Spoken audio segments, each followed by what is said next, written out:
नमस्कार आप सभी लोगों को एक बार फिर से आपका हमारे चैनल बघेल सर केमिस्ट्री में स्वागत है। आज हमारा चैनल कक्षा 12 की रसायन विज्ञान का पाठ नंबर 11 जिसमें आप एल्कोहल, फिनॉल और ईथर पढ़ रहे थे और आज हम जो है वो ईथर के बारे में चर्चा करेंगे। तो ईथर का जो प्रदर्शन फार्मूला होता है यानी इसको किससे प्रदर्शित करते हैं तो R bond O bond R। यहाँ दो प्रकार के भी हो सकते हैं, या करके इसको ऐसे भी लिख सकते हैं R bond O bond R dash. यानी यहाँ तो हम इसमें जब एल्किल समूह दोनों ओर समान रहेंगे तब तो हम उसको लिखेंगे सममित ईथर, और जब R अलग अलग रहेंगे तो उसको कहेंगे असममित ईथर।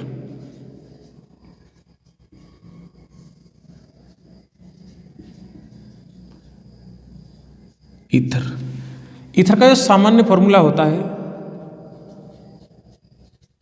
सामान्य सूत्र वो होता है CN H2N + 2O। ये भी कभी कभी आपको क्या कहना है पूछ लिया जाता है। तो ये रहा हमारा टॉपिक ईथर, और ईथर का ये हमारा आइडेंटिफिकेशन ग्रुप है।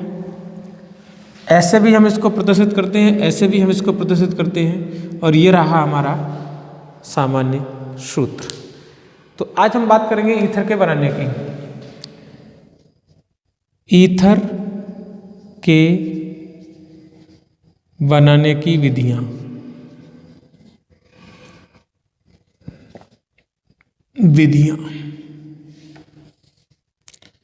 तो सबसे पहली जो विधि है ईथर के बनाने की वो है एल्कोहल के निर्जलीकरण से। एल्कोहल के निर्जलीकरण से क्या करेंगे हम एल्कोहल का निर्जलीकरण कर देंगे।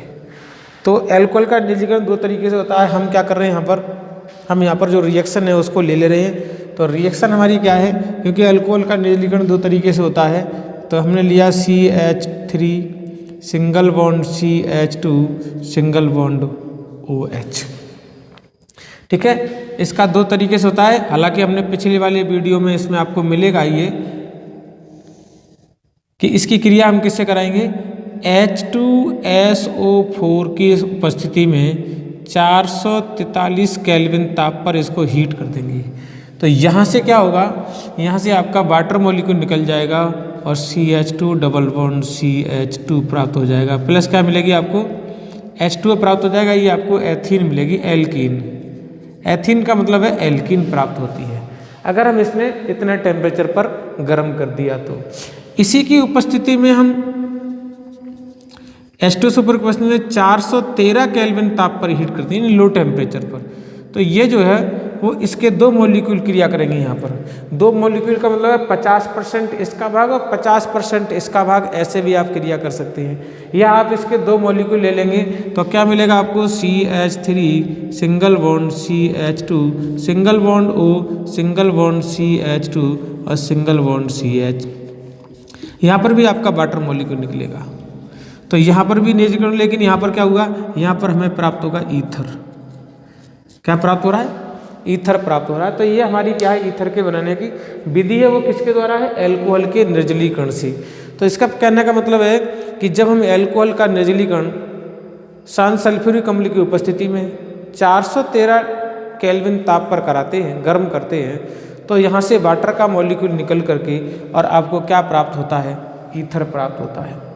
ठीक है, तो इस तरीके से हमें क्या है, अगर हम इसकी क्रिया क्या है 443 केल्विन ताप पर कर देंगे तो हमें ईथर की जगह एल्कीन प्राप्त हो जाता है। इसकी क्रिया विधि जो है मैंने पिछले वाले एल्कोहल के निर्जलीकरण में दिया था। तो आज हम इसकी जो इस क्रिया विधि इसके बारे में बात न करके हम जो बात करेंगे वो इसकी करेंगे। तो इसकी क्या होती है, क्रिया विधि भी होती है। इसके क्या है, क्रिया विधि। तो क्रिया विधि देखेंगे इसकी हम, क्रिया विधि।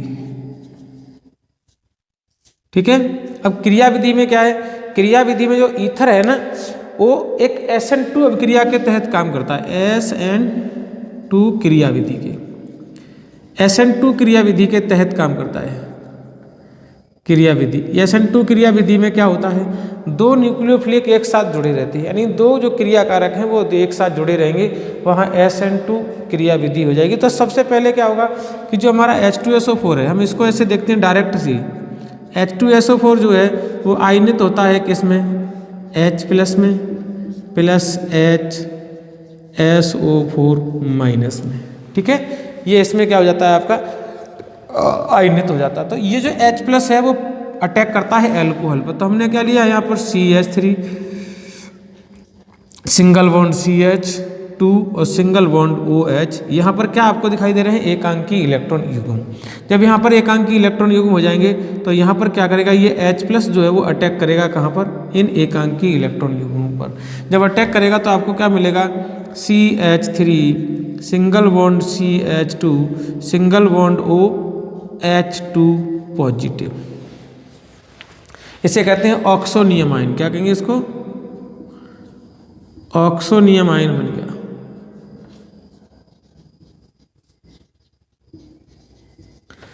अब इस ऑक्सोनियम आयन पर CH3 single bond CH2 single bond OH, ये अल्कोहल का फिर एक मॉलिक्यूल काम करेगा। अब कहाँ काम करेगा, कैसे जुड़ेगा, यहाँ देखिए क्या है, एकांकी इलेक्ट्रॉन युग्म। और यहाँ पर क्या होगा, जब इसमें ऑक्सीजन के पास इलेक्ट्रॉनों की कमी हो जाएगी, पॉजिटिव आ गया जब ऑक्सीजन के पास, तो इलेक्ट्रॉनों की कमी हो जाएगी। ये साझे के इलेक्ट्रॉन जो इधर की ओर मूव करेंगे, जब इधर की ओर मूव करेंगे, यानी ऐसे नहीं दिखा सकते हम इनको, क्या दिखाते हैं, ये साझे के इलेक्ट्रॉन इधर की ओर मूव करेंगे तो यहाँ पर क्या होगा, आंशिक पॉजिटिव चार्ज बन जाएगा। जब यहाँ पर आंशिक पॉजिटिव चार्ज बनेगा तो ये वाले जो इलेक्ट्रॉन है युग्म, वो इलेक्ट्रॉन युग्म यहाँ पर क्या करेंगे, अटैक करेंगे।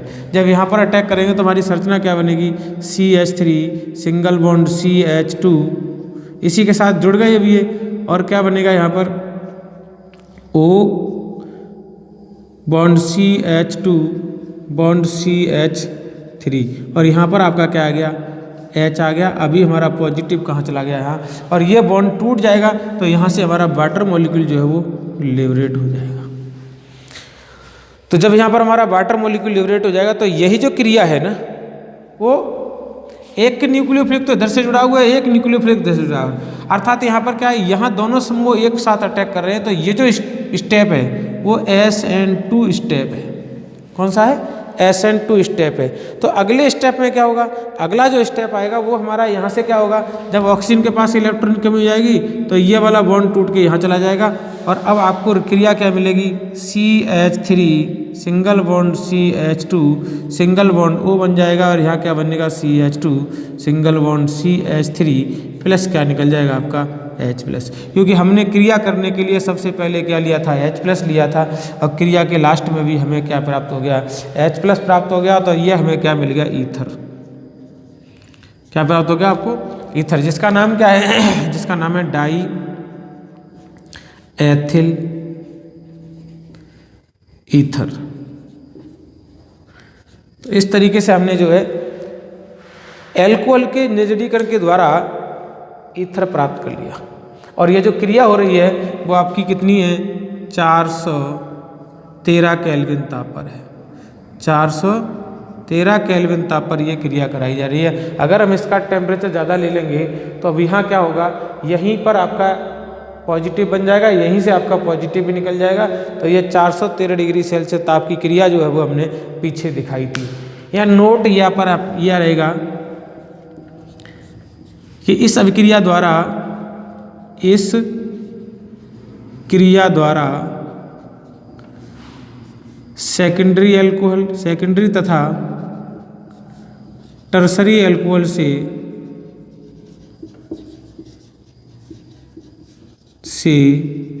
ईथर नहीं प्राप्त किए जाते, ईथर प्राप्त नहीं किए जाते, प्राप्त नहीं किए जा सकते, नहीं किए जा सकते।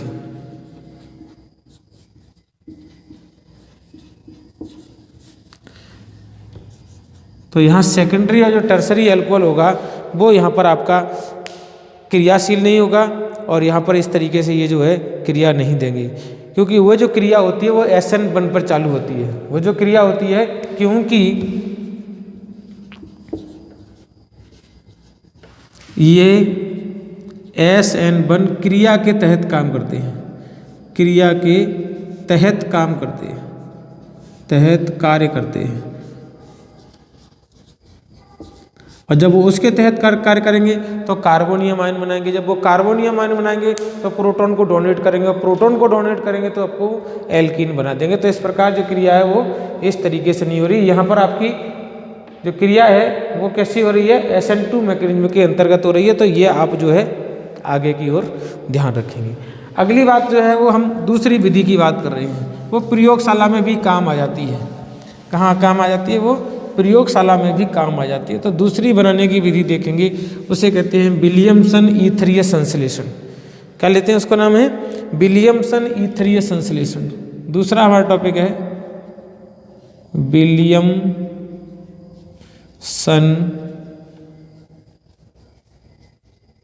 ईथरीय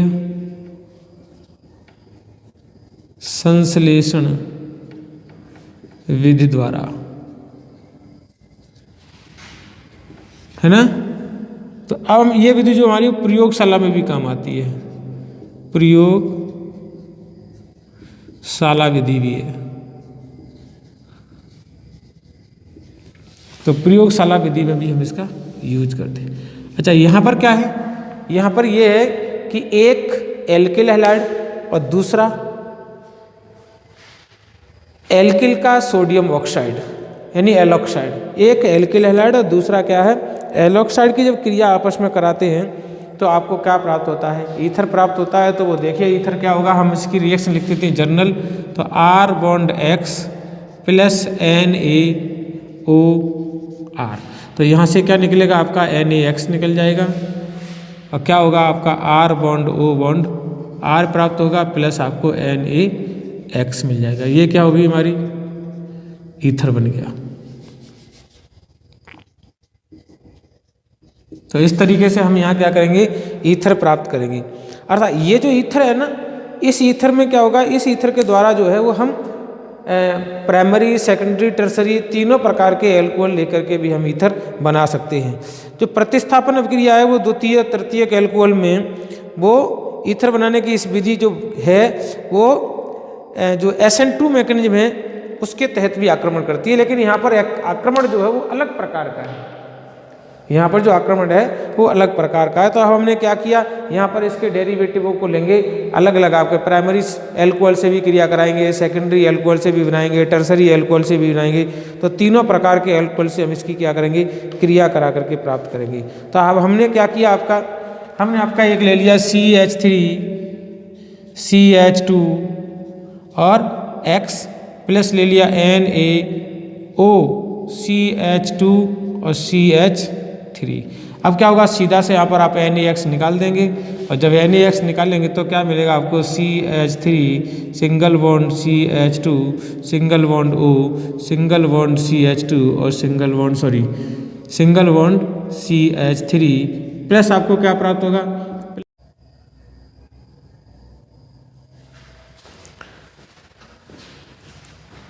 तो इस तरीके से हमने क्या प्राप्त हो लिया, ये आपको ईथर प्राप्त हो गए। ठीक है। अब हम क्या करेंगे, आगे डेरिवेटिवों को चेंज करेंगे। जो डेरिवेटिवों को चेंज करेंगे तो हमने क्या किया, यहाँ पर CH3 single bond CH2 single bond X, ठीक है, प्लस हमने क्या ले लिया NaO CH2 और CH3। तो यहाँ से क्या होगा, अपना ये निकल जाएगा NaX। यहाँ क्या बनेगा, CH3 single bond CH2 single bond O single bond CH2 single bond CH2 और सिंगल बॉन्ड आपका CH3 प्लस क्या निकला NaX। ये भी आपका कैसा होगा, ऊपर वाले ईथर जो है वो कैसा है, सममित ईथर है और ये कैसा है, असममित ईथर है। ये कैसा आ गया आपका, असममित ईथर प्राप्त हो। अब हम जो बात कर रहे हैं वो हम अब छोटे बड़े ले रहे हैं, प्राइमरी सेकेंडरी टर्सरी, इस तरीके से भी क्रिया करेंगे।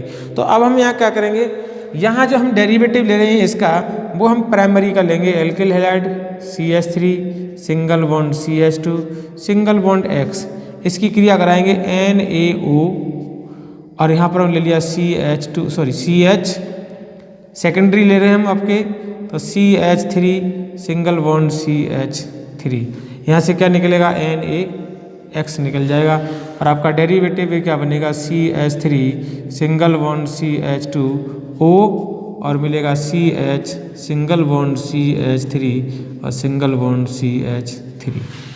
तो इस तरीके से बाकी का आपका डेरिवेटिव वही निकलेगा जो निकल रहा था।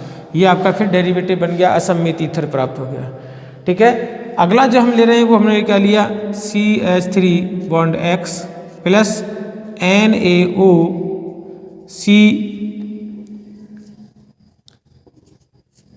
CH3, हमने टर्सरी ले लिया, टर्सरी एल्कोहल का सोडियम ऑक्साइड ले लिया, तो यहाँ से क्या निकलेगा, इस तरीके से ये आपका डेरिवेटिव बन जाएगा। और आगे क्या बनेगा हमारा CH3 single bond O single bond C CH3 single bond CH3 और सिंगल बॉन्ड CH3। ठीक है, तो मैं यहाँ पर क्या कर रहा हूँ, नाम भी बताता चलता रहा हूँ, क्योंकि नाम बताते चलेंगे तो फिर आपको आगे की ओर दिक्कत नहीं देगी। यहाँ पर इसका नाम मैंने बता ही दिया था, इसका जो नाम है वो क्या है, डाई एथिल, 1-2 कार्बन इधर है, 1-2 कार्बन इधर है, तो क्या आ जाएगा एथिल, डाई एथिल ईथर। ये तो हो गया सामान्य नाम। IUPAC नाम क्या लिखा जाएगा, अब IUPAC नाम क्या होगा इसका मैं बता दे रहा हूँ। IUPAC नाम के लिए जो O है उसके लिए ऑक्सी समूह लगाते हैं, और ऑक्सी, पिछले वाले वीडियो में आपको हमने ईथर के IUPAC नाम बताए हुए हैं। तो ऑक्सी समूह जो है वो किसी एक, दोनों ओर जब कार्बन की संख्या बराबर होती है तो ऑक्सी समूह किसी भी एक कार्बन की ओर लगा सकते हैं। तो अब हमने क्या किया है, दोनों ओर बराबर है तो हम कह सकते हैं एथॉक्सी, 2 कार्बन वाली का नाम है एथेन, तो एथॉक्सी, और दूसरी जो रह जाती है श्रृंखला उसका नाम एल्केन के रूप में लिखते हैं, तो ये हो गया हमारा एथेन, एथॉक्सी एथेन। लेकिन जब संख्याएं कैसी होती हैं, असममित ईथर होता है। अब इसका नाम क्या होगा, एक देखिए एथिल है और दूसरी ओर प्रोपिल है, तो जो वर्णमाला में पहले आएगा उसका पहले नाम लिखते हैं, तो इसका नाम हो गया एथिल प्रोपिल ईथर। अब ये IUPAC नाम जो बनेगा वो देखिए, IUPAC नाम क्या बनता है, जो IUPAC नाम बनता है वो बनेगा आपका, ये समूह जो है वो छोटे कार्बन की ओर लगेगा, बस आपको ये ध्यान रखना है। तो नाम क्या बन गया, एथॉक्सी और प्रोपेन। बड़ी श्रृंखला का नाम जो है वो एल्केन के रूप में लिख दिया जाएगा, एथॉक्सी प्रोपेन इसका नाम बन गया। ऐसे ही यहाँ पर क्या होगा, बस छोटा समूह ऑक्सी समूह जो है वो इधर आएगा, इसका सामान्य नाम लिख देते हैं, तो इसका नाम सामान्य क्या हो गया, एथिल आइसोप्रोपिल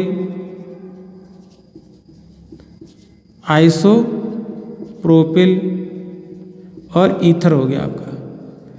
लेकिन जो IUPAC नाम बनेगा वो क्या बनेगा, यहाँ पर होगा एथॉक्सी, क्योंकि छोटे कार्बन की ओर हमारा नाम चला गया, ऑक्सी समूह, और ये हमारी क्या हो गई, प्रोपेन। लेकिन यहाँ कौन सी प्रोपेन है, 2 प्रोपेन है, 2 प्रोपेन भी लिख सकते हैं या आइसोप्रोपेन भी लिख सकते हैं, तो हमने लिख दिया 2 प्रोपेन। या करके हम दूसरा नाम भी लिख दे रहे हैं, एथॉक्सी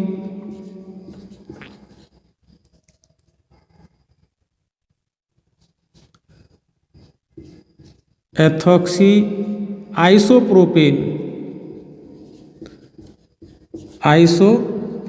भी लगा सकते हैं। ऐसे भी इसका नाम देखेंगे तो यहां पर आपका नाम क्या है, मेथिल, ये तो आपका आएगा टर्सरी ब्यूटिल,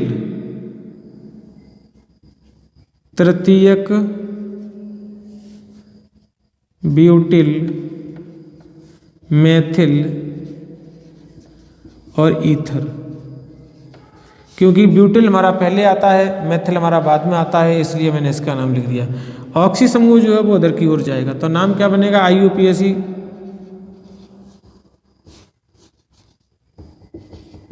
IUPAC नाम जो बनेगा वो बनेगा मेथॉक्सी और ये जो श्रृंखला रहेगी वो 4 कार्बन की है, इसे कहते हैं टर्सरी या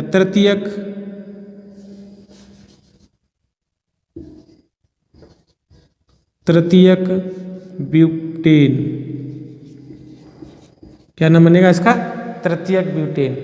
अब मैं आपको एक बात और बता दूं कि अगर हम इस तरीके से क्रिया कराएं CH3 single bond C single bond CH3 single bond CH3 और सिंगल बॉन्ड X प्लस क्या कर दें हम NaO और CH3 ले लें, तो इसमें आपको ईथर प्राप्त नहीं होंगे। क्या नहीं होगा? ईथर प्राप्त नहीं होगा।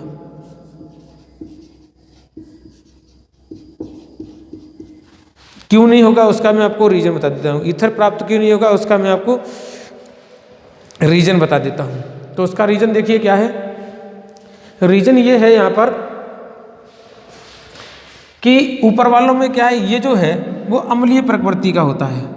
ये कैसा होता है? क्षारीय प्रवृत्ति का, क्षारीय प्रवृत्ति का होता है। अब जब इसकी क्षारीय प्रवृत्ति है तो क्षारीय प्रवृत्ति होने का मतलब है यहाँ से अम्ल निकालेगा, और जब अम्ल निकालेगा तो वो अम्ल कहाँ से निकाल देगा? वो अम्ल जो है वो इस तरीके से निकालेगा, है ना। ये क्या करेगा? इस अम्ल यानी क्योंकि ये कैसा है, इसकी तुलना में ये कैसा है? क्षारीय प्रवृत्ति का है। और क्षारीय प्रवृत्ति के होने के कारण इसकी प्रवृत्ति कैसी? क्षारीय है, तो क्या करेगा? अम्ल को खींचेगा। तो X यहाँ से और H यहाँ से, ये HX दोनों जो है वो अम्ल निकाल देंगे। अम्ल निकालेंगे तो प्राप्त क्या होगा? प्राप्त होगा आपको CH3 सिंगल बॉन्ड CH3 ऊपर वाला, और नीचे आपका क्या आएगा? डबल बॉन्ड CH2, और प्लस जो अभी आपको HCl प्राप्त हुआ वो इसके साथ क्रिया करेगा। इसके साथ क्रिया करेगा तो क्या बनाएगा? CH3OH प्लस क्या बनाएगा? HX प्राप्त हो जाएगा। HX नहीं NaX प्राप्त हो जाएगा। तो इस तरीके से आपको ईथर न बन के क्या प्राप्त हो जाएंगे? वो वाले डेरिवेटिव आपको प्राप्त हो जाएंगे। लेकिन यहाँ क्या है? यहाँ जो है वो इस प्रकार की प्रवृत्ति नहीं पाई जाती। ये जो है इसकी प्रवृत्ति में क्षारीय प्रवृत्ति का नहीं है, ठीक है। तो यहाँ पर क्या होगा? X निकालेगा, यहाँ से X निकालेगा, यहाँ से Na निकालेगा। तो कभी भी आपको क्या करना है? छोटा तो आपको एल्किल हैलाइड लेना है और बड़ा आपको सोडियम का एथॉक्साइड लेना है। तो इस तरीके से आपको क्या होगा? आगे जा करके डेरिवेटिव प्राप्त हो जाएंगे और ईथर के प्राप्त होंगे। अगर आपने ये चेंज कर दिया, बड़ा एल्किल हैलाइड ले लिया, छोटा जो है वो सोडियम का एथॉक्साइड ले लिया, तो वो आपको ईथर न दे करके एल्कीन प्राप्त देंगे। तो यहाँ पर इस बात का विशेष क्या रखना पड़ेगा? आपको ध्यान रखना पड़ेगा। तो इसी प्रकार क्या है, दूसरा जो है इस ईथर और एक और होता है, उस ईथर की और बात कर लेते हैं हम।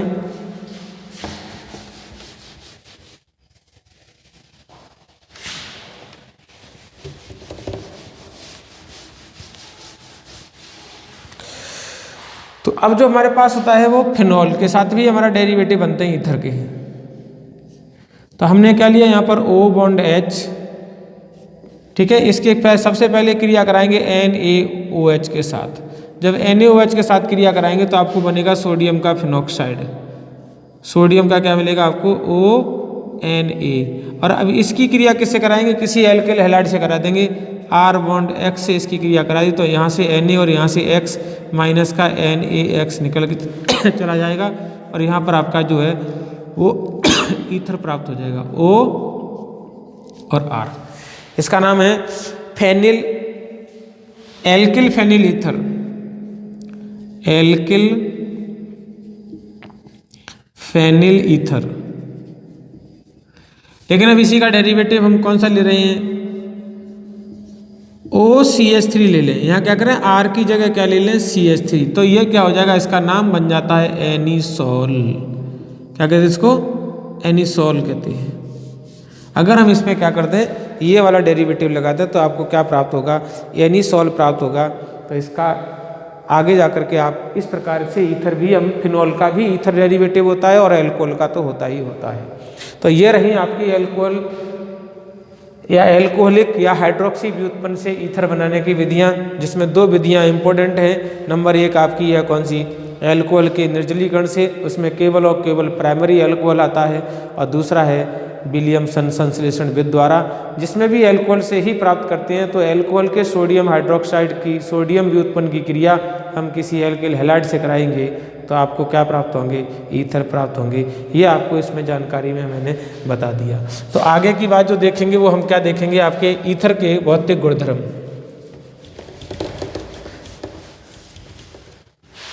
अब है ईथर के भौतिक गुणधर्म। ठीक है, ईथर के क्या है, भौतिक गुणधर्म। तो ईथर में जो भौतिक गुणधर्म होते हैं वो C यानी R bond O bond R, इस पर क्या है, एकांकी इलेक्ट्रॉन है, आंशिक ऋणावेश है, और यहाँ पर क्या है, आंशिक धनावेश है, यहाँ पर क्या है, आंशिक धनावेश है। इसमें ध्रुवता पाई जाती है, और ध्रुवता पाए जाने से इसका जो कुल मिला के द्विध्रुव होगा वो नेट द्विध्रुव आगुण होगा, यानी ध्रुवीय प्रवृत्ति का होगा। कुल मिला के ये क्या है, ध्रुवीय प्रकृति का होगा। ईथर की जो ध्रुवता है वो अल्प होती है। क्यों अल्प होती है, क्योंकि इसमें जो ग्रुप होते हैं वो कैसे हैं, आपके एल्केन के डेरिवेटिव है, एल्केन के व्युत्पन्न है। तो इसमें जो ध्रुवता होती है वो अल्प होती है, और अल्प ध्रुवता होने के कारण क्वथनांक में बहुत अधिक प्रभावित नहीं होता, यानी क्वथनांक जो है वो बहुत ज़्यादा प्रभावित नहीं होता है। लेकिन हाँ, दूसरे तरह की बात करेंगे हम तो एल्कोहल से इसका कम होता है। तो अभी हम बात करें इसमें ध्रुवता कैसी है, बहुत कम है, कम ध्रुवीय। तो कम ध्रुवीय प्रकृति का है, ठीक है। लेकिन एल्कोहलों से कैसा है, ज़्यादा है। एल्कोहल में क्या होता है, R bond O bond H। जब R bond O bond H होता है तो आंशिक ऋणावेश ऑक्सीजन पर ज़्यादा होता है, इस पर आंशिक धनावेश कम होता है, इस पर भी आंशिक धनावेश कम होता है। ठीक है, तो जो इसमें ध्रुवता कैसी है, ये ध्रुवीय प्रकृति का। कैसा है, ध्रुवीय प्रकृति का। जब ध्रुवीय प्रकृति का है तो उसका गलनांक और क्वथनांक कैसा होगा, ज़्यादा होगा। जो क्वथनांक की बात कर रहे हैं वो क्वथनांक का क्रम है, कैसा है, क्वथनांक का क्रम। अगर हम इनका समान अणुभार ले लें, समान अणुभार में एल्कोहल का क्वथनांक कैसा होता है, ज़्यादा होता है, और ईथर का क्वथनांक कैसा होता है, कम होता है। दूसरी बात क्या है कि इसमें ईथर में आपके हाइड्रोजन बॉन्ड कम पाए जाते हैं। हाइड्रोजन बॉन्ड ये क्या है, जल में विलय। अब देख रहे हैं हम आपकी अगली क्या, जल में विलयता।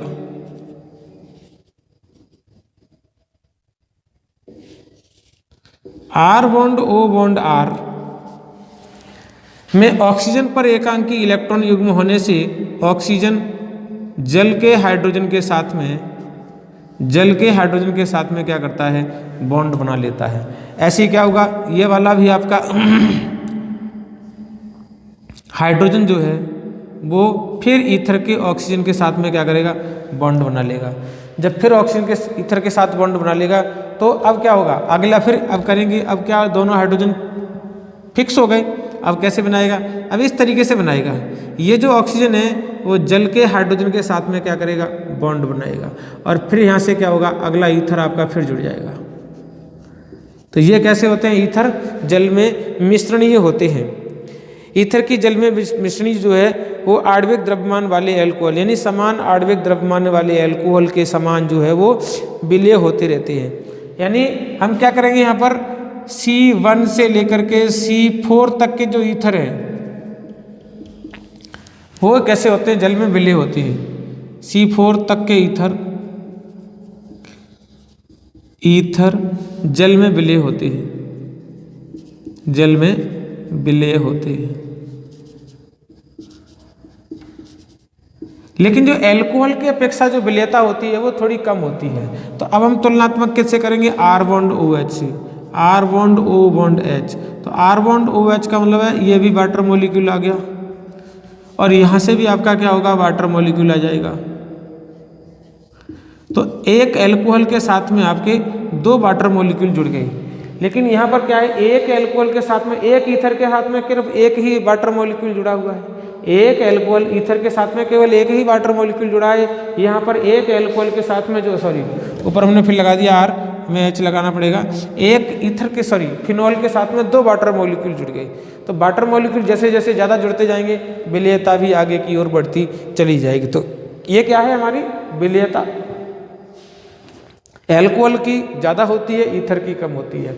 अगली जो बात कर रहे हैं यहाँ पर क्या है कि R bond CH2 bond CH2 bond O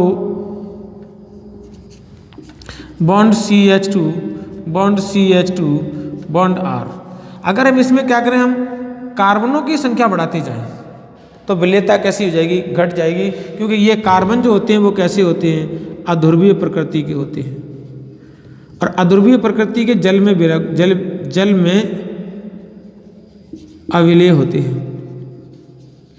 तो इसका मतलब है कि जैसे जैसे हम इसमें R समूहों की, एल्किल समूहों की संख्या में R के मान बढ़ाते चले जाएंगे तो ईथर ही नहीं एल्कोहल भी जल में कैसे होते हैं, अविलेय होने लगते हैं। तो इनकी एल्कोहल जो विलेयता होती है वो किस तरीके से प्रभावित होती है वो आपको यहाँ पर मैंने बता दिया। दूसरी क्या है कि जो पेंटेन है ना, 5 कार्बन का ईथर जो है वो कैसा होता है, अमिश्रणीय होता है। ठीक है, तो जो एल्कोहल हैं और ईथर हैं वो आपके जल में कैसे रहते हैं, विलेय रहते हैं, वो भी कम कार्बन के, ये आपको ध्यान रखना पड़ेगा। जो 4 कार्बन के एल्कोहल हैं, यानी 4 कार्बन का मतलब है C2H5O C2H5, 4 कार्बन का एल्कोहल और 4 कार्बन का ईथर, अर्थात C2H5, हम दूसरा ले रहे हैं CH3 single bond CH2 single bond CH2 single bond CH2 और OH। ये दोनों के दोनों कैसे होते हैं, जल में विलेय होते हैं, और इनकी जल में जो विलेयता होती है वो कितनी होती है, प्रति 100 ग्राम जल में, 100 मिलीलीटर में ईथर जो होता है वो 7.5 ग्राम, और ये जो होता है वो 9 ग्राम प्रति 100 मिलीलीटर वाटर में, जल में, और ये कितना होता है, प्रति 100 ग्राम जल में घोला होता है। तो इसकी विलेयता तो ये हो गई, और इसकी विलेयता जो है वो ये हो गई। ठीक है, हालांकि आपको विलेयता के वैल्यू से कोई ज़्यादा रोल नहीं है, आपको तो केवल ये आपको ध्यान रखना है कि ये जल में विलेय होते हैं या नहीं होते हैं, या जल में अविलेय होते हैं। तो 4 कार्बन का ये जो है C1 से लेकर के C4 तक के जो ईथर होते हैं वो आपके कैसे रहेंगे, विलेय होते हैं। इससे ज़्यादा के जो रहेंगे वो कैसे रहेंगे, अविलेय होने लगेंगे। तो ठीक है, ये आपका क्या हुआ, भौतिक गुणधर्म हुए। आगे की जो बात करेंगे वो आपकी रासायनिक गुणधर्म पढ़ेंगे। अब हम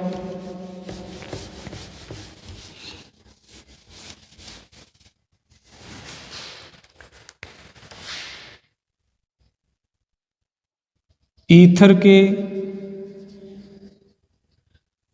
रासायनिक गुणधर्म, ईथर के रासायनिक गुणधर्म पढ़ेंगे। तो पहले इस ईथर की जो रासायनिक गुणधर्म पढ़ेंगे उनकी जो चर्चा है पहले हम इस तरीके से कर लेते हैं। यानी हमारा क्या है, R bond O bond R। ठीक है, R bond O bond R का मतलब है ऑक्सीजन पर क्या होता है, आंशिक ऋणावेश होता है, और इन पर क्या हो जाएगा, आंशिक धनावेश हो जाएगा। क्या होगा, इस पर आंशिक धनावेश होगा। दूसरी बात क्या है कि ऑक्सीजन पर क्या होता है, एकांकी इलेक्ट्रॉन युग्म भी होता है। तो कुछ क्रियाएं जो हैं वो ऑक्सीजन पर, डायरेक्ट ऑक्सीजन पर भी होती हैं, और कुछ क्रियाएं इन बॉन्डों पर भी होती हैं। तो अभी जो हम क्रियाएं पढ़ेंगे वो ईथर में नंबर 1 पढ़ेंगे, वो C बॉन्ड O के साथ क्रिया, O के साथ क्रिया पढ़ेंगे, C बॉन्ड O के साथ क्रिया करेंगे। इसका मतलब है इस बॉन्ड की क्रिया की बात कर रहे हैं, यहाँ तो या तो ये बॉन्ड टूटेगा या ये वाला बॉन्ड टूटेगा, हम इस बॉन्ड के साथ क्रिया की बात कर रहे हैं। तो इसका मतलब है कि जो ईथर होते हैं उसमें जो क्रियात्मक समूह वो आपका ऑक्सीजन है। ठीक है, और ऑक्सीजन पर क्या होता है, आंशिक ऋणावेश, बाकी के दोनों एल्किल समूह पर क्या हो जाता है, आंशिक धनावेश हो जाता है। तो जो भी क्रियाएं होंगी वो C बॉन्ड O समूह के साथ होंगी। यहाँ पर जो बॉन्ड होगा वो C बॉन्ड O का क्या हो जाएगा, विदलन होगा। तो सबसे पहले हमने इसमें क्या कराया कि जब R bond O bond R की क्रिया HX से कराते हैं, किससे कराएंगे, HX से कराएंगे, तो आपका क्या मिलेगा, आपका मॉलिक्यूल मिलेगा R बॉन्ड OH प्लस दूसरा क्या मिलेगा, R बॉन्ड X। एक एल्कोहल मिलेगा और एक आपको हैलाइड मिलेगा। यह एल्कोहल जो वापस फिर क्रिया कर देता है, R बॉन्ड OH प्लस ये HX से क्रिया करेगा, और जब ये HX से क्रिया करेगा तो क्या बनाएगा, R बॉन्ड X प्लस आपका वाटर मॉलिक्यूल बनाएगा। तो यदि हम इन दोनों रिएक्शनों को जोड़ दें, यदि हम क्या करें, इन दोनों रिएक्शनों को जोड़ दें तो दिस और दिस कैंसिल हो जाएगा। यहाँ से क्या बनेगा आपका R bond O bond R plus 2HX, और आपको क्या मिलेगा, 2 एल्केल हैलाइड प्राप्त होंगे और प्लस आपका वाटर मॉलिक्यूल बन जाएगा। इसका मतलब है यहाँ पर दोनों जो है दोनों जो है वो ये वाले बॉन्ड टूट गई, ये वाला भी बॉन्ड टूट गया, यहाँ पर ये वाला बॉन्ड भी टूट गया। तो यहाँ पर क्या हुआ, आपके दोनों बॉन्ड जो है वो ब्रेक हो गई और आगे आपको क्या मिल जाएगा, इस तरीके से ये डेरिवेटिव मिल जाएगा। यही क्रिया जो है हम किसके साथ दिखाते हैं, एनीसॉल के साथ दिखाते हैं। यही क्रिया हम किसके साथ दिखाएंगे, एनीसॉल। अब एनीसॉल का जो क्या है, ये वाला व्युत्पन्न बनेगा। तो एनीसॉल को व्युत्पन्न दिखाने के लिए सबसे पहले हम इसको समझ लेते हैं, ये बहुत समझना जरूरी है। क्या होगा इसमें, एनीसॉल में ऑक्सीजन के पास क्या है, एकांकी इलेक्ट्रॉन युग्म, और ऑक्सीजन के एकांकी इलेक्ट्रॉन युग्म अंदर की ओर आएंगे। जब अंदर की ओर आएंगे तो आपको क्या बनेगा, आपका डेरिवेटिव कुछ इस प्रकार का बनेगा, और उसी समय ये वाला बॉन्ड भी ब्रेक होगा। तो यहाँ पर आ जाएगा माइनस, यहाँ डबल बॉन्ड, यहाँ डबल बॉन्ड, और ये ऑक्सीजन के साथ में डबल बॉन्ड बना करके ये CH3 ग्रुप जुड़ा रहेगा, यहाँ पर आ जाएगा आपका पॉजिटिव। तो ये जो एक समावयवी बना वो ऑर्थो का बना, ठीक है, ऑर्थो समावयवी।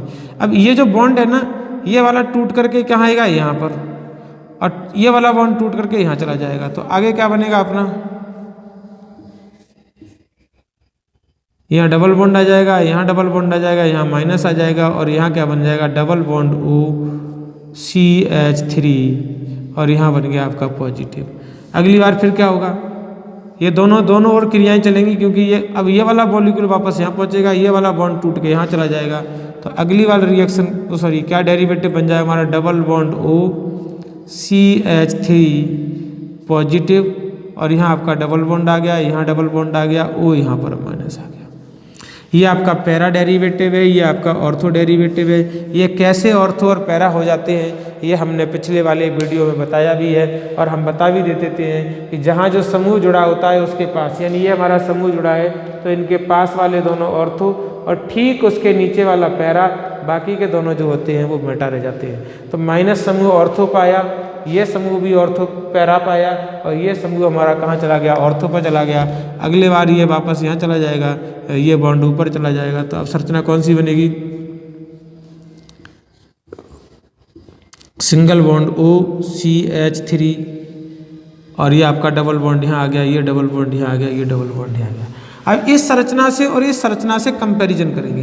तो कंपैरिजन करने का मतलब है, अभी हमारे बॉन्ड यहाँ थे, ये वाला बॉन्ड यहाँ पर था, लेकिन हमारा ये बॉन्ड कहाँ पहुँच गया, यहाँ पहुँच गया। तो बॉन्डों का क्या हो रहा है, डिलोकिलाइजेशन। और डिलोकिलाइजेशन पर ये 3 प्रकार की जो मेन अनुनादी संरचनाएं होती हैं वो इसमें प्राप्त हो रही हैं। बात आगे क्या होती है, बात आगे ये होती है कि ये जो बॉन्ड है वो डबल बॉन्ड में चेंज हो गया, इसलिए जो एनीसॉल है उस एनीसॉल के साथ में अगर हम इसका क्या करा रहे हैं, O बॉन्ड CH3 का हाइड्रोजन हैलाइड से क्रिया कराते थे HX से।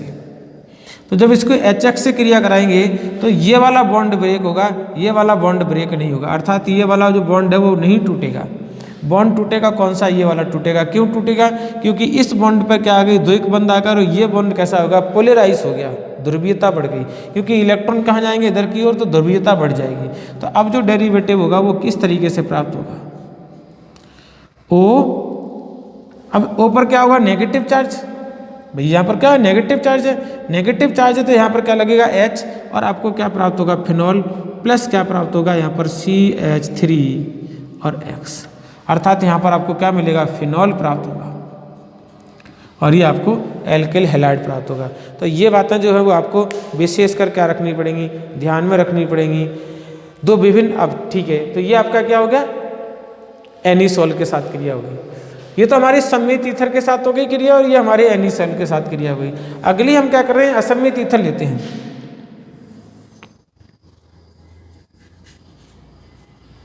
असमित ईथर का HX से क्रिया कराते हैं। असमित ईथर की HX से क्रिया।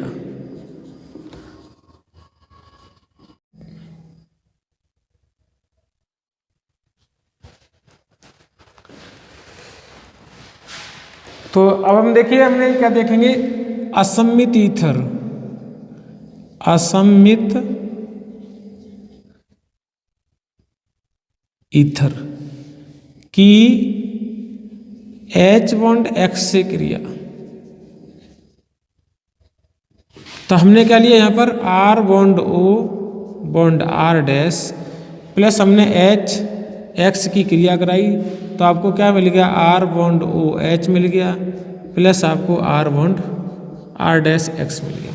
अब क्योंकि यहाँ पर आपको यह पता नहीं है कि छोटा ईथर कौन सा है, बड़ा ईथर कौन सा है, तो आप इसमें आप क्या नहीं कर सकते, विभेद नहीं कर सकते कि कौन सा ईथर जो है वो छोटा बना हुआ है और कौन सा ईथर बड़ा बना हुआ है। ठीक है, तो अब हम इसमें क्या करते हैं, हम ईथर को ले लेते हैं। हमने लिखा CH3 single bond CH2 single bond O और सिंगल बॉन्ड CH3। तो एक तरफ हमारा कैसा ईथर है, छोटा, एक तरफ हमारा कैसा ईथर है, बड़ा। तो जब हम इसकी क्रिया किससे कराएंगे, किसी HX से कराएंगे, तो जो छोटा होगा वो हमारा एल्कोहल प्राप्त होगा और बड़ा जो होगा वो हमारा ईथर प्राप्त हो जाएगा। तो यहाँ हमने क्या लिया, इसके साथ इसको जोड़ दिया और जोड़ करके बनाया CH3 single bond OH plus हमारे पास क्या बन गया, CH3 सिंगल बॉन्ड CH2 और X बन गया ये। ठीक है, तो यहाँ पर हमारे, अब हम क्या कर रहे हैं, दूसरा भी बड़ा ले रहे हैं। दूसरा हमने क्या किया, बड़ा ले लिया। तो CH3 single bond C single bond CH3 single bond CH3 single bond O और सिंगल बॉन्ड CH3। क्रिया किसके साथ कराई हमने, HX के साथ करा दी। तो जब HX के साथ कराएंगे तो यहाँ से आपका क्या प्राप्त हो जाएगा, ये तो CH3 single bond C single bond CH3 single bond CH3 और यहाँ पर आपका X आ गया प्लस आपका क्या निकला, CH3OH। तो ये हमारे यहाँ पर डेरिवेटिव आपके प्राप्त हो गए। तो बड़ा जो यहाँ पर समूह होगा उस बड़े समूह का हैलाइड प्राप्त होगा और छोटे समूह का एल्किल ग्रुप फिनॉल एल्कोहल प्राप्त होगा। अब एल्कोहल और ये फिनॉल क्यों प्राप्त होंगे, इसकी क्रिया विधि जो है वो हम अभी आगे देखेंगे। क्रिया विधि, इसकी क्रिया विधि हम आगे की ओर देखेंगे।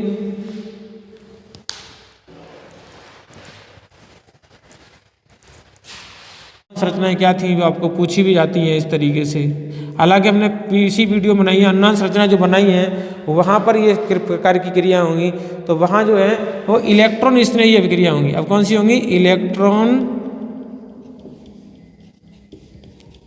स्नेही अभिक्रिया। तो इलेक्ट्रॉन स्नेही अभिक्रिया में सबसे पहली अभिक्रिया है वो है आपकी नाइट्रीकरण।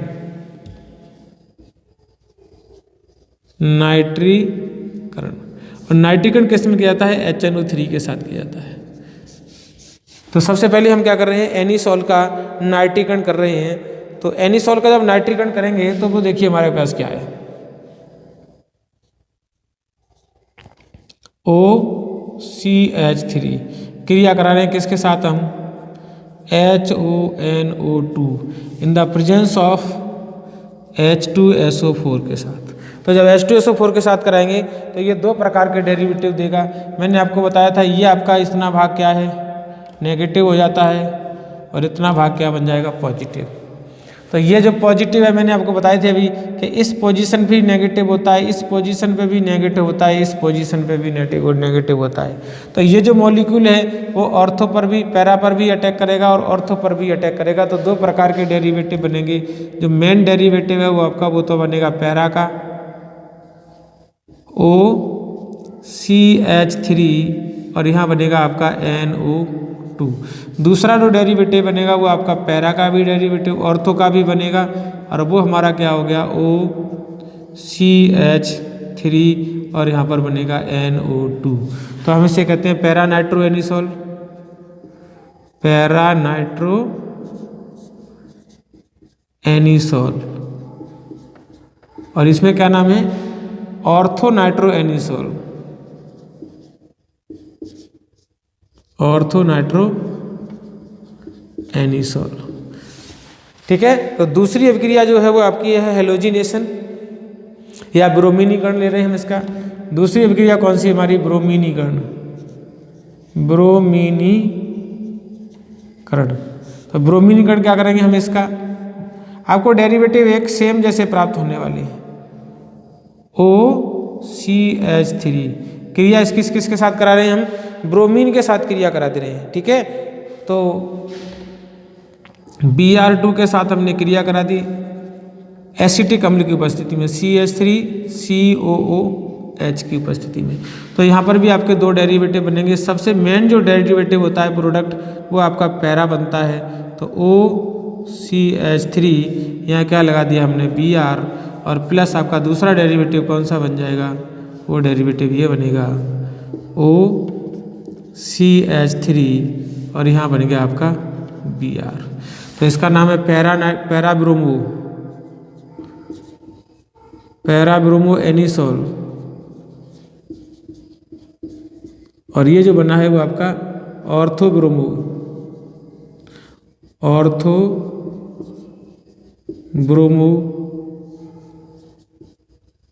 एनिसोल।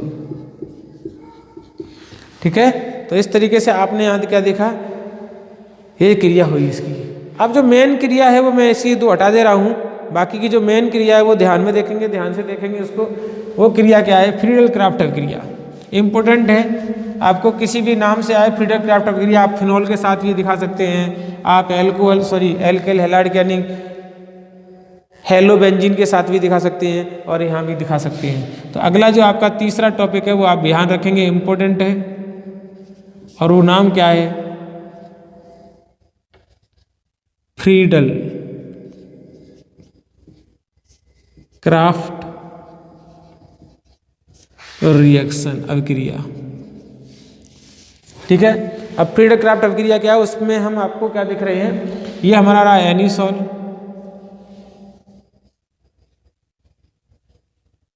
इसकी दो क्रियाएं हैं, OCH3। क्रिया हम किसके साथ करा रहे हैं इसकी, CH3 और Cl के साथ करा रहे हैं, इन द प्रेजेंस टू निर्जल AlCl3 की उपस्थिति में, और यहाँ पर आपने लेंगे अध्रुवीय विलायक। तो आपको क्या डेरिवेटिव प्राप्त होगा यहाँ से, OCH3, और यहाँ मिलेगा आपको CH3। दूसरा डेरिवेटिव इसका आएगा OCH3, और यहाँ भी आएगा आपका CH3। इस क्रिया का नाम क्या है, एल्किलीकरण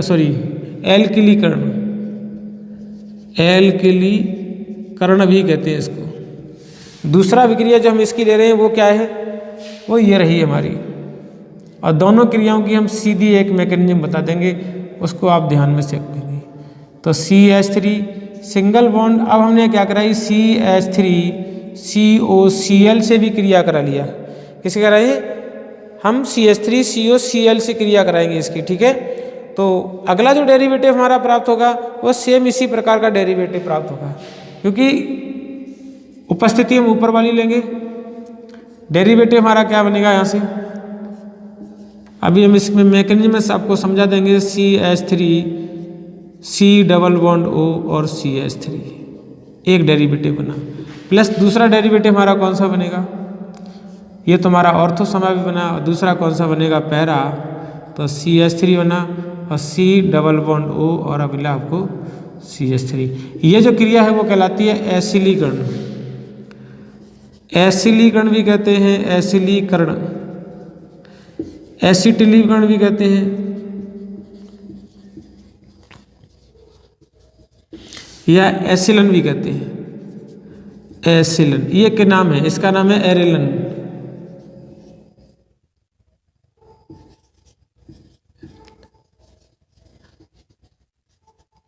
एल्किलन बोलते हैं, एल्किलन।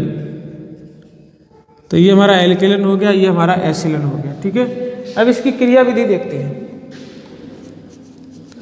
क्रियाविधि इंपॉर्टेंट है। क्रियाविधि क्या है, देखिए कि जो हमने यहाँ पर ये लिया है CH3Cl ओब्लिक CH3COCl, इनकी क्रिया किससे करा रहे हैं हम, AlCl3 से कराते हैं। ये क्या है, लुईस अम्ल है। लुईस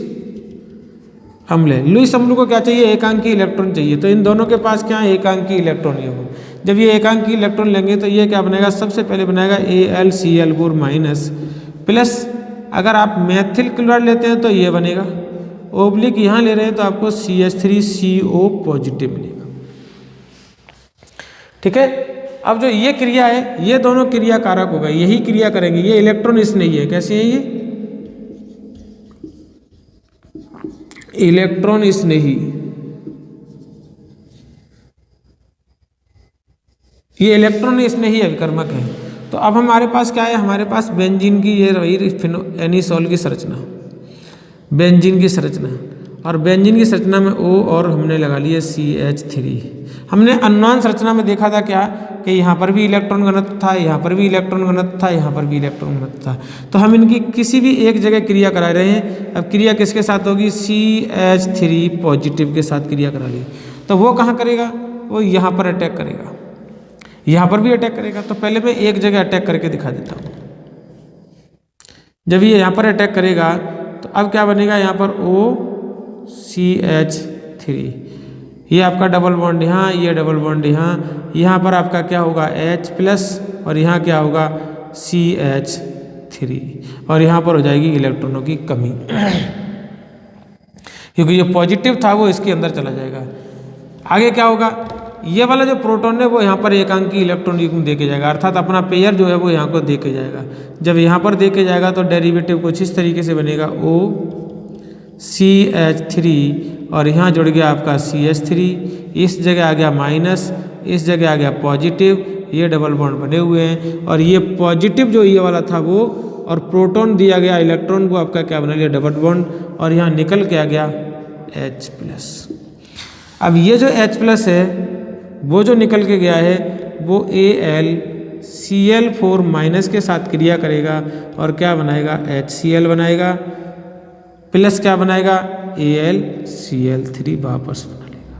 तो इसलिए हमारा जो है वो उपस्थिति की तरह हमारा ये काम करेगा। यही क्रिया हम जो है इसके साथ भी करा सकते हैं।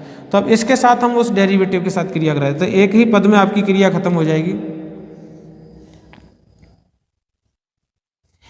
तो हमने क्या लिया, OCH3, ये हमारे डबल बॉन्ड, ये डबल बॉन्ड, ये डबल बॉन्ड, क्रिया किसके साथ करा रहे हैं। अब की बार हमने ये वाला डेरिवेटिव ले लिया।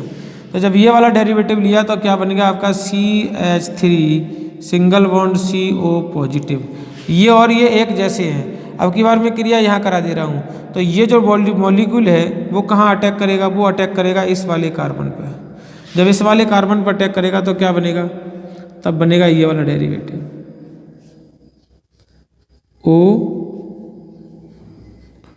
OCH3। ठीक है, और ये आपका क्या है, डबल बॉन्ड लगाया हुआ है, ये डबल बॉन्ड लगाया हुआ है, ये डबल बॉन्ड टूट जाएगा। तो यहाँ हमारा H आ गया, यहाँ हमारा C डबल बॉन्ड O आ गया, यहाँ हमारा CH3 आ गया, यहाँ आपका पॉजिटिव बन गया।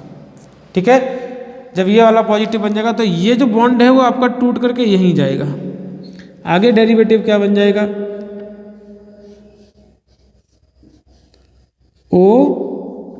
OCH3, ये हमारा डबल बॉन्ड लगाया हुआ है, ये वाला डबल बॉन्ड लगा हुआ है, प्रोटॉन इसने देके चला गया तो यहाँ क्या होगा, C डबल बॉन्ड O और CH3 बन गया। यहाँ आपका पॉजिटिव, यहाँ आपका minus.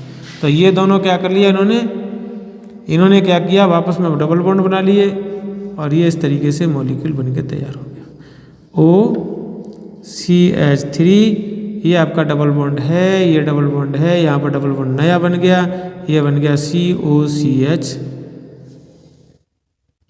C double bond O और CH3 निकल के आ गया। यहाँ पर यहीं पर निकल गया मॉलिक्यूल, यहाँ पर क्या निकल गया, यहाँ पर माइनस का निकल गया H+, और वो जो H+ है वो क्रिया करेगा किसके साथ। अब हम आगे रिएक्शन दिखा देते हैं। H प्लस जो निकला था वो हमारा AlCl4 माइनस के साथ क्रिया करेगा तो क्या बनाएगा HCl प्लस क्या बनाएगा AlCl3 बना लेगा। तो इस तरीके से हमने आपको ईथर वाला टॉपिक भी ख़त्म कर दिया और इस टॉपिक के साथ साथ ये आपका पूरा पाठ भी ख़त्म हो गया। हमारे वीडियो को देखते रहें, लाइक शेयर सब्सक्राइब करते रहें, हमारे साथ जुड़े रहें। जय हिंद, जय भारत।